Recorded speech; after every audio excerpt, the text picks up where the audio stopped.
What's good, y'all? Welcome back to the Onyx Report. Black masculinist news for the day. Yeah. Look, last year, I think this might have been a year and a half ago or more, I did a search arbitrarily. Just did a search on Google. And I decided to look up nuns and the sexual violation of boys. And I was just curious because I just got through watching Spotlight, movie about the media group and newspaper that broke the story about priests and boys. And I was just curious if we have the same kind of smoke when it comes to male victimization at the hands of women. And so I just arbitrarily just looked up nuns, and I was amazed at the time, as to how many cases came up going back to the early part of the 20th century, where you had boys being sexually violated by nuns. But here's the thing, because when you say priests and boys, most people now immediately assume you're talking about the sexual violation of boys at the hands of grown men. Right? When you say nuns and boys, most people don't have a place to really put that. But I will say, if you attended a Catholic school or watched a bunch of movies that dealt with Catholic schools, more often than not, the most you'd think of is, these kind of hard disciplinary nuns who are, handling errant boys in class. But when you actually look at the history, these boys suffer a whole different level of trauma due to at the hands of nuns. And that is, they deal with the same violations that boys deal with when they're raped by an adult male, for that matter, especially if they don't even really know what sex is. But they also have to wonder if there's a child they may never even hear about. There was one such case I came across last year where a boy was so young, he didn't even know what actually produced kids. He thought it was kissing that impregnated a woman, right?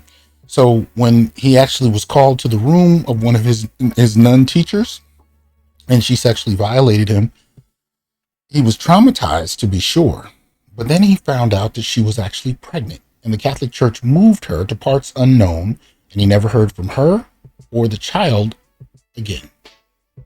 What kind of violation, what kind of trauma does that cause a young man, right? Grows up not even knowing if there's a child out there in the world, bearing his face, his bloodline, that he'll never see again. Whole different level, whole different aspect to it. And we don't talk about it because right now, men are not thought of when we talk about the very notion of sexual assault or, rape. If you bring those terms up, and I've done this in a class, I'll just put them on the board and I'll ask people what they think of. They never think of men or boys. But the thing about it is, when you look at these cases, it goes beyond just nuns. If you're talking about men of any age, boys or men, who are violated by women, a whole different aspect to trauma can be caused responding to pregnancy. What do I mean? Well, let's take a look. All right. This is something that came across my desk a little bit ago. Right. Now, here's the thing. I don't know if this is historically accurate, and truthfully speaking, I don't care. The reason I say I don't care is not because I don't care, but simply that these things do occur. So whether this is just a fictitious writing or if it's a reality, because these things happen, I want to talk a little bit about some of the issues that surround it. So I'll read it to you. I do apologize if you can't see it. I'll see if I can blow it up a little. That's about the best I can do for it. But this is a social media post, and it reads, "I had dated this guy for some years, and deep within me wanted to marry him. He loved me too, but he wasn't sure whether or not he wanted to settle down. We were both ready to settle and spend the rest of our lives together. However, he was being unreasonable. Then my intuition drew my attention to certain sudden changes. He was chatting, seeing another girl, a very pretty lady. My choices with him were becoming slim, so I drugged his drink one night at his home with ketamine. I had as much unprotected ride sex with him as I could and then cleaned him up. The moment he woke up, I left his place, I got pregnant, and knowing him, although on the other side kind of skips in a weird place. And knowing him, he went ahead to do the right thing, to ask for my hand in marriage because he didn't want to raise a child outside of marriage. We've done 8 years already as husband and wife. I love the way he treats me as his wife. I love the way he loves his kids. I love the way he loves me. He calls me so many times in a day to check on me. He helps me cook, clean, and train the kids.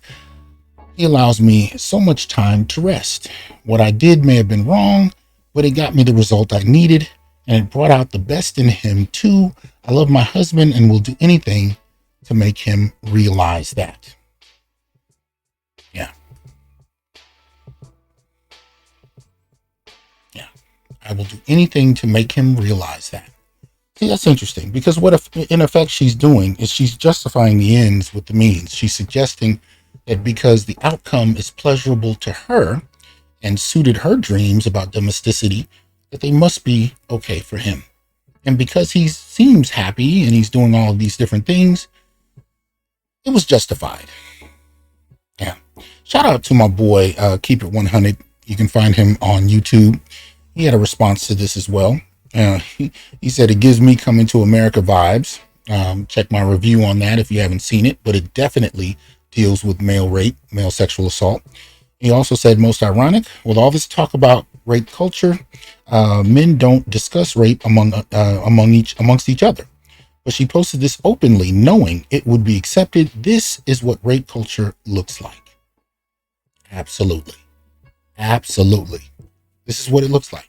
When you can talk about it openly and you don't have to be concerned about repercussion because you know most people don't even associate you with the very concept. And this is what we're dealing with. These are the kinds of issues that men grapple with and that nobody really pays much attention to. So I decided to look at this today and I just thought, you know what? These are the kind of things that happen, and as Keeper 100 said, men don't even talk about it, let alone is it discussed in popular culture across the board. So I decided to look at some elements of it. So first, let's just be clear. This is rape. This is sexual assault, and men do experience it. And one of the triggering agents here is a very particular date rape drug called ketamine. Very interesting. It's called ketamine. And it is something that people tend to use. I'm going to see if I can bring up, let's see, this case here. Hold on, there it is. I'm going to bring this up so we can kind of see it. This is a particular paper I found dealing with the matter.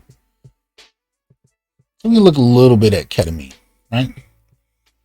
Okay, so you can find this one on the NCBI website, right? This paper is entitled Interaction of Sex and Age on the Dissociative Effects of Ketamine Action in Young Healthy Participants. Okay, and this is authored by Derntel, Hornung, Sen, Kolick, Lee, and Walter. It's dated 2019. So if we go to the abstract here, says ketamine is a drug that reduces depressive and elicits schizophrenic-like symptoms in humans. However, it is largely unexplored whether women and men differ with respect to ketamine action and whether age contributes to drug effects. In this study, we assessed dissociative symptoms via the clinical administered dissociative state scale in a total of 69 healthy subjects aged 18 to 30 years, early adulthood, after ketamine or placebo infusion. Dissociative symptoms were generally increased only in the ketamine group post-infusion. So basically, they took 69 people, they gave some of them a placebo, they gave some of them ketamine. They only saw a reaction in those that actually got the ketamine. Specifically, within the ketamine group, men reported significantly more depersonalization and amnestic symptoms than women, meaning they were disassociated more, they got a more dramatic response, and they lost memory to a greater degree than women. Furthermore, with rising age, only men were less affected overall with respect to dissociative symptoms. This suggests a sex-specific protective to women. A sex-specific protective effect of higher age, which may be due to delayed brain maturation in men compared to women. We conclude that it is crucial to include sex and age in studies of drug effects in general and of ketamine action in specific to tailor more efficient psychiatric treatments. So in essence, they did see a response that differs based on age that impacts men more so than women. But the point of the matter here is that because we saw a difference in how this impacts men and women, there is something to be said for the effects of ketamine as a hallucinogenic that also causes amnestic qualities, meaning people tend to forget what occurred. This is why it is a popular date rape drug. Right? But according to this story, this woman used it on the man she wanted to marry. So more than likely, he woke up the next morning, didn't even remember having sex. Right? Now, we know in terms of, date rape situations, your drink can be drugged in a club or even just in a casual date or casual setting. And it can take effect and you can be sexually violated by another person. Those narratives are pretty well entrenched in our thought process when people even mention date rape. But with men, just like with boys who were violated by nuns, there's a whole nother element you have to worry about. Is there now someone else who is a product of this union that may or may not have great importance to you, depending on the kind of man you are? Some men take that very seriously, right? That there's a baby out there in the world that comes from their loins. Now, the whole other level of seriousness that we have to take into account is what happens if she decides to take you to child support, take you to a family court and push for child support. And you may even be confident enough to request a blood test, a DNA test, thinking that this wouldn't affect you, only to find out that the child is actually yours. Right? And you didn't take the protective measures that you normally would have. Like we talked about this in my last video when we looked at the new law in California that was making condom removal without your partner's consent a crime. But nobody wants to talk about the ways in which, the manipulation of condoms can work against men. See, they didn't really want to criminalize that. They focused on when men remove condoms without consent. But I mentioned it in that video, and I'm doubling down in this video to point out that men can be vulnerable to sexual assault in a number of ways. Yes, the violation of their bodies, which is traumatic in and of itself, but also the impregnation, which again can be traumatic in and of itself. Just like with the man in this story, he took his responsibilities as father seriously. He may have valued it. It may have been one of the reasons he was so picky about who he wanted to actually be with, because he valued childhood, he valued family to such a great degree that he wasn't going to settle down until he had one. And when he had one at the choice of a woman, a woman who took his choice from him, he nevertheless took his responsibility seriously. So that in and of itself, impregnating someone, for some men, for many men, I would argue, is a huge issue. But then there's a whole nother layer. What if he didn't choose to have a family with her? What if she responded by engaging the family court out of spite? What protection does he have, especially if he suffered from violation? And how many men in this situation call the police and say they were raped, especially if ketamine has an amnestic effect, meaning he can't remember it? Do you think that would affect the numbers on how many men have been violated?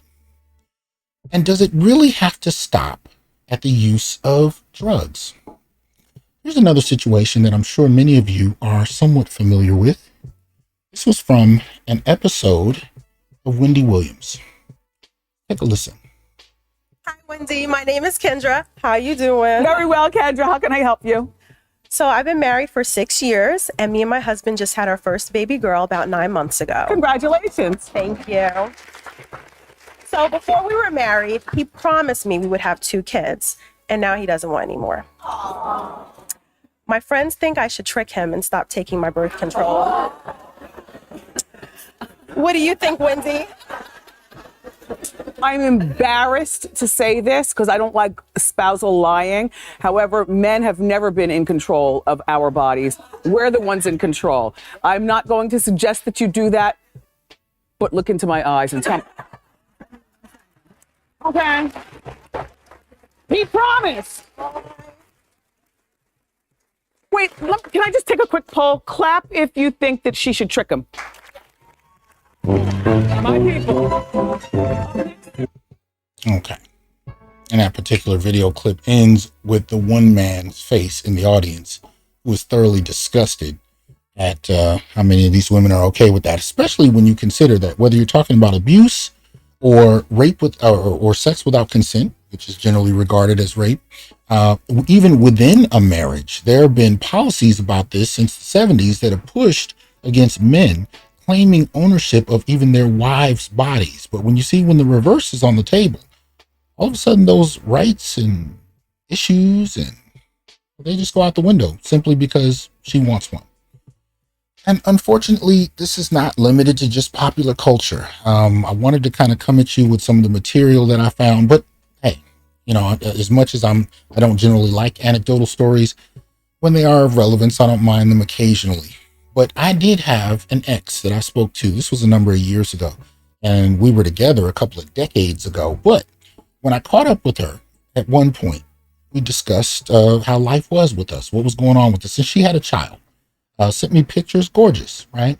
So we were talking, and I said to her, well, what's the situation with the father? And she said, oh, well, this was somebody that, was friends with benefits for a long time while she was still in school, graduate school at that. So just before we get off into these class arguments about how this only happens with quote unquote ratchet women, no.